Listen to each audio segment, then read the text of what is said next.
August 2025, behind the gilded doors of Clarence House, whispers turned into shockwaves. Queen Camilla, in front of senior aides, allegedly mocked Princess Catherine's middle-class manners and questioned her ability to be future queen. Within hours, word reached Prince William, and the palace saw a side of him rarely revealed. Controlled fury replaced royal restraint, and a confrontation unfolded that insiders say will be remembered as one of the most explosive moments in modern monarchy history, the moment that sparked William's rage. It was the morning of 3 August 2025 at Clarence House, just before a scheduled pre-engagement meeting with senior aides. According to two palace insiders, Queen Camilla leaned across a polished mahogany table and, in a voice low enough to be conspiratorial, yet loud enough for everyone to hear, made a cutting remark about Princess Catherine. She referred to her as having middle-class manners and an overly polished public image, words that landed like a stone in a still pond. Those in the room felt the atmosphere shift instantly. In the rigidly formal world of the monarchy, where hierarchy and etiquette are sacred, such personal commentary, especially made in the presence of 5 senior staff, was a breach of both protocol and tact. One witness later described the moment as needlessly cruel and tinged with resentment. The sting came not just from the words themselves, but from the setting. This was no informal aside at a garden party. It was a pre-engagement strategy session where the monarchy's next moves were being shaped. In that space, Catherine's public image is not just personal. It is a tool of the institution. For Camilla to cast doubt on it risked undermining more than Catherine's reputation. It threatened to weaken the Wales's position in the royal hierarchy. Camilla went further, allegedly questioning Catherine's capacity to handle the pressures of being future queen. She noted, with a faint smile, that royal life is not a photo shoot, an apparent jab at Catherine's carefully curated public persona. Attendees noticed the sharp intake of breath from a senior aide, a sign they knew this remark had crossed a line. Royal etiquette dictates that criticism of the future queen, especially in mixed company, is both unwise and unkind. Within an hour, one aide quietly reached out to Prince William. They knew from long experience that comments targeting Catherine, especially about her background or ability to fulfill her role, cut deep. The information traveled quickly. By that evening, whispers of the exchange were making their way into trusted press circles, landing with a veteran royal correspondent who had a history of accurate palace scoops. What followed was less a measured response and more an eruption long in the making. The moment William heard about Camilla's comments, aides say the change in his demeanor was immediate. For years, tension between the two had simmered quietly beneath the surface. Now, with Catherine's dignity publicly questioned, William's protective instincts, rooted in both personal loyalty and the legacy of Princess Diana, took over. By nightfall, the heir to the throne was heading straight for Clarence House, ready to confront the woman who had just insulted his wife. William's immediate confrontation with Camilla. According to multiple staff accounts, William arrived at Clarence House just after 8 p.m. that evening. The private drawing room, usually a place for quiet conversation and family moments, became the stage for one of the most tense exchanges in recent royal memory. Witnesses, discreetly positioned outside the door, said his face was flushed, his jaw set, and his voice low but unwavering. The prince began without ceremony, telling Camilla that her remarks about Catherine were beyond the pale. William reminded her that Catherine had represented the monarchy with dignity for 14 years since their marriage in 2011. She has earned her place through work, not titles handed to her, he reportedly said, drawing a sharp line between inherited privilege and merit. earned through public service. The comparison was deliberate. It was a reminder that Catherine's popularity had been built on years of visible engagement, from small local charities to international diplomacy. The tone in the room was described as sharp and without room for reconciliation. Camilla, according to one aide, seemed taken aback, but remained outwardly calm. She did not apologize or retract her remarks, instead defending them as observations rather than insults. For William, the refusal to acknowledge the damage done was infuriating. In royal circles, even a hint of disrespect toward a future queen consort is taken seriously. To double down on such words is rare and reckless. By the time William left the room, the atmosphere was so tense that a senior aide reportedly told another staffer, "I've never seen him this angry since the 2021 fallout from the Oprah interview." In that moment, the public image of the monarchy, carefully polished for decades, was cracking from within, and insiders knew the damage would not be easily contained. If the confrontation was the spark, the years leading up to it were the dry tinder. This was not an isolated clash, born in the heat of the moment. It was the culmination of more than a decade of cool civility and whispered grievances. From Catherine's earliest days in the royal family, Camilla's occasional barbed comments had been quietly noted. As the dust from this latest exchange settled, palace watchers began tracing the fault lines back to moments long before August 2025. Years of tension between Catherine and Camilla. The roots of William and Camilla's strained relationship stretch back to the late 1990s, when William was still processing the loss of his mother, Princess Diana. Public records and memoir excerpts reveal that between 1997 and 2005, William kept a polite but noticeable distance from Camilla, even after she became a formal presence in his father's life. When Prince Charles and Camilla wed in April 2005, William attended but avoided photographs that might convey warmth beyond cordiality. The tension extended to Catherine after she entered the family in 2011. Just a year later, in 2012, Camilla was overheard at a private luncheon remarking that Catherine was too perfect and too aware of the cameras. While the comment never made official headlines at the time, it was quietly logged in the mental archives of royal watchers and aides. Over the years, the two women rarely collaborated on joint engagements, a subtle but telling signal in a family where public unity is paramount. Events like the 2022 Platinum Jubilee made the distance visible. In balcony photographs, Catherine was positioned noticeably apart from Camilla, a choice that photographers and analysts alike noted. While official narratives chalked it up to protocol, those familiar with royal body language interpreted it differently. This was an intentional separation designed to keep potential frostiness off camera. Sources close to the Wales household say Catherine has always maintained a cordial professionalism with Camilla. She is unfailingly polite in public, but her interactions are brief and strictly within the confines of duty. Behind the scenes, however, the relationship is described as one of mutual wariness rather than familial warmth. This August 2025 incident, they argue, didn't create the rift. It simply revealed how deep and long-standing it already was. As the public began piecing together these past moments, a broader picture emerged.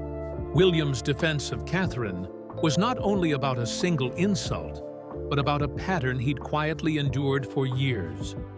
For the heir to the throne, the line had finally been crossed, and his reaction was shaped not just by present loyalties, but by a past shadowed by his mother's struggles. That shadow, Diana's legacy, would become the lens through which the next phase of the story was viewed. William's protective instincts rooted in Diana's legacy. To understand the force behind William's reaction, one must go back to the early 1990s, when Princess Diana was navigating the isolation of royal life. In her now famous 1995 Panorama interview, Diana openly expressed concern about the emotional toll the palace environment could take on those who married into the firm. She spoke candidly about how subtle slights and whispered judgments could erode a person's confidence. William, then just 13 years old, absorbed these lessons with the clarity only a child watching his mother's struggle could. In private, William has often told friends that he would never allow his wife to endure the same loneliness and undermining his mother faced. This is not merely sentiment, it's a guiding principle in his approach to both marriage and kingship. When Camilla's comments about Catherine reached him, they activated a deeply ingrained instinct: defend the family unit at all costs. In his mind, protecting Catherine from such remarks was not optional. It was an obligation tied to his mother's memory. Publicly, parallels to Diana emerged almost immediately. Commentators recalled how she would deflect or directly address negative press about Charles in the 1980s, refusing to let narratives damage her son's image of their father. This August 2025 incident was seen as William performing the same act of defense, not for Charles, but for Catherine, ensuring that disparaging narratives were not left unchallenged. Royal historians point out that William's marriage is built on a partnership model Diana always envisioned for her sons. Unlike the hierarchical dynamics that strained Charles and Diana's marriage in the 1980s, William and Catherine operate as equals, both in public duties and in private decision-making. In defending her, William was also defending the ideal his mother championed: a modern monarchy rooted in mutual respect rather than rigid rank. While William's confrontation with Camilla was rooted in personal history, Catherine's own response was equally telling. She did not lash out or seek to defend herself directly. Instead, she embodied the steady composure that has become her hallmark in public life. The day after the incident, she stepped into the spotlight as though nothing had happened, sending a subtle but powerful message about her resilience and giving the public a living example of the contrast between her conduct and Camilla's remarks. Catherine's composed public response. On the morning of 4th August 2025, less than 24 hours after the confrontation, Catherine arrived at a children's hospice opening in Surrey. Cameras captured her smiling warmly, greeting families, and kneeling down to speak with children at eye level. There was no trace of strain in her expression, though those close to her say the previous day's events had been deeply hurtful. This was a deliberate choice. By carrying on with her duties, Catherine signaled that her commitment to public service outweighed any personal slight. Her appearance echoed the late Queen Elizabeth II's "never complain, never explain" philosophy. Instead of responding to Camilla through statements or interviews, Catherine let her actions speak. Observers noted she wore Diana's iconic sapphire engagement ring prominently throughout the engagement, a silent reminder of the legacy she represents. In the world of royal symbolism, such gestures carry significant weight. Behind the scenes, friends revealed Catherine confided that she would let William handle it. This was not avoidance, but strategy. By stepping back from the direct conflict, she avoided escalating tensions and kept her own public image unsullied. The message to the public was clear: she is a figure of steadiness, not drama. Media coverage praised her as the embodiment of grace under pressure. Side-by-side photo spreads, comparing her calm demeanor to the controversy swirling around Camilla, reinforced the perception of Catherine as the monarchy's moral anchor. In effect, her silence amplified the impact of William's defense, framing the incident as a test she passed without saying a word. But while Catherine maintained composure, the public was far less restrained. The leak about Camilla's comments had touched a nerve, and within hours of her appearance in Surrey, social media platforms lit up with support for the Princess of Wales. What began as a palace incident was quickly becoming a public relations crisis for Camilla, as online voices, polls, and even protests began to align behind Catherine, and against the woman many were now labeling unfit for her role. The public backlash against Camilla. By the evening of 4th August 2025, hashtags like Stand With Catherine and Not Our Queen were trending in the UK, Canada, and Australia. In just 48 hours, online petitions calling for Camilla to issue a public apology gathered over 150,000 signatures. The tone of the conversation was pointed. This wasn't merely a disagreement about words, but about respect for the future Queen Consort and the values she represents. Opinion polls conducted by YouGov showed Camilla's favorability had dropped 10% in a single week, a significant shift in royal popularity metrics. The drop was even more pronounced among younger demographics, where Catherine's modern approach to her role has traditionally resonated strongly. Analysts noted that the incident had crystallized a generational divide in how the monarchy is perceived. The tabloids seized on the moment, running double-page spreads comparing Catherine's elegance to Princess Diana's, painting them as the true queens of the people. The Daily Mail and The Guardian, usually at opposite ends of the media spectrum, both ran editorials questioning whether Camilla's behavior was undermining the very institution she was meant to support. Outside Clarence House, small groups of protesters began gathering, holding placards with slogans like "Respect Catherine" and "Long live William and Kate." While modest in size, averaging 30-50 people per day, the protests were symbolically powerful, signaling that the public was willing to take visible action in support of the Princess of Wales. As the tide of public opinion turned sharply against Camilla, the impact within palace walls became impossible to ignore. For King Charles, the situation was particularly delicate. He now found himself caught between his role as monarch, responsible for the unity of the royal household, and his role as husband, expected to support his wife. The question was no longer whether the incident would fade away. It was how the king would navigate the increasingly visible rift between his queen and the future king's consort. Charles's awkward position. For King Charles, the fallout from the August 2025 confrontation was deeply personal. Friends describe him as troubled and torn, caught between the loyalty expected of a husband and the impartial leadership required of a monarch. His private affection for Camilla, cemented over decades, was clashing with the cold reality that her words toward Catherine had damaged public trust. The palace's internal polling suggested a risk not only to Camilla's reputation, but to the stability of his reign. Charles reportedly urged Camilla to apologize privately to Catherine. However, sources close to the Queen Consort say she refused, believing her remarks had been taken out of context. This refusal left Charles in a bind. Siding with his wife meant alienating William and Catherine, while siding with the younger couple risked a public perception of disloyalty. His hesitation only intensified speculation about fractured palace loyalties. Observers noted that Charles's handling of the situation echoed patterns from the Diana years, when he was often seen as slow or unwilling to publicly defend her.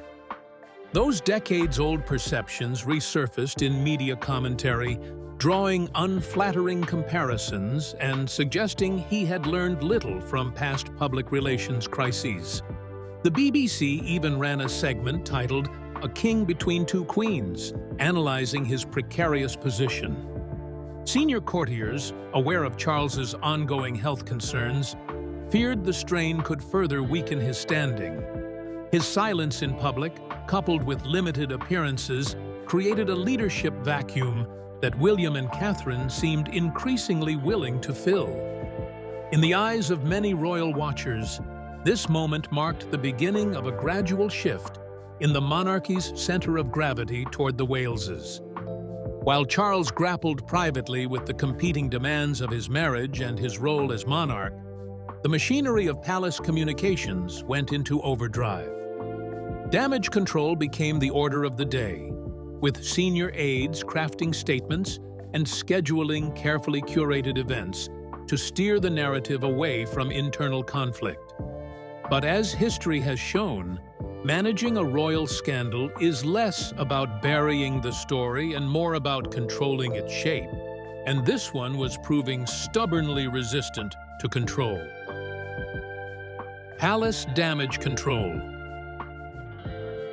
On 5 August 2025, Buckingham Palace released a carefully worded statement dismissing recent reports as grossly exaggerated while stopping short of denying them outright. This ambiguity was intentional, designed to calm tensions without outright contradicting the accounts that had already captured the public imagination. However, the absence of a clear rebuttal only fueled speculation that there was truth to the allegations. Behind closed doors, aides attempted to pivot attention toward the upcoming overseas tour of New Zealand and Australia by William and Catherine, scheduled for late October. Press briefings highlighted the couple's itinerary, emphasizing their shared dedication to Commonwealth relations. This was meant to reinforce their image as a united, future-focused team, everything the current scandal suggested Camilla was not. Yet, William reportedly refused to participate in any joint appearances with Camilla in the near term.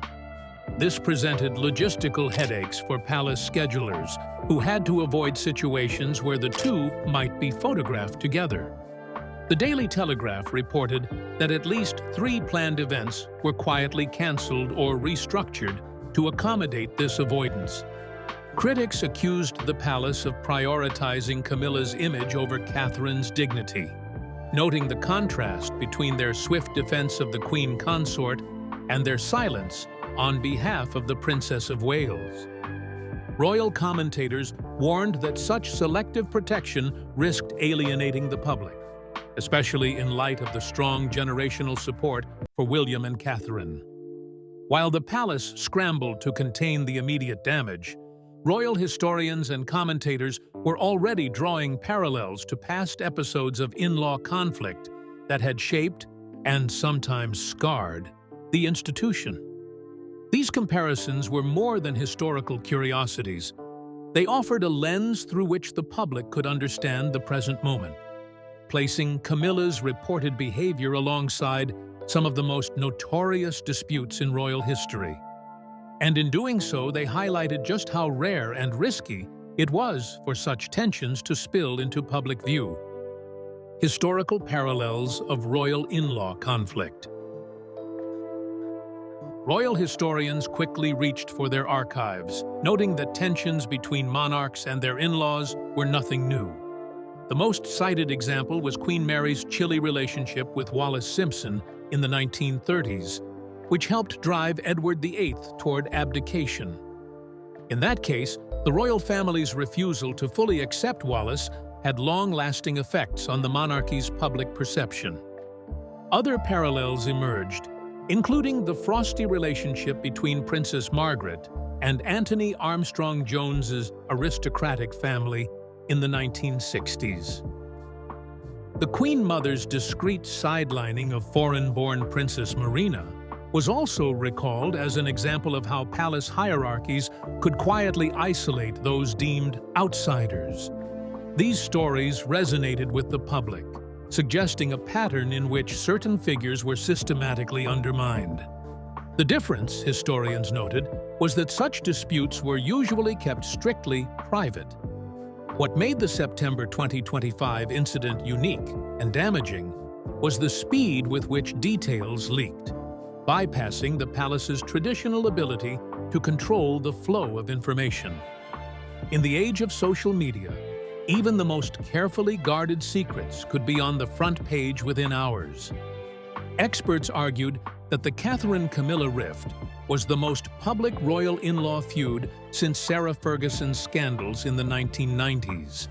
And unlike Ferguson, whose position was more peripheral, Catherine is central to the monarchy's future.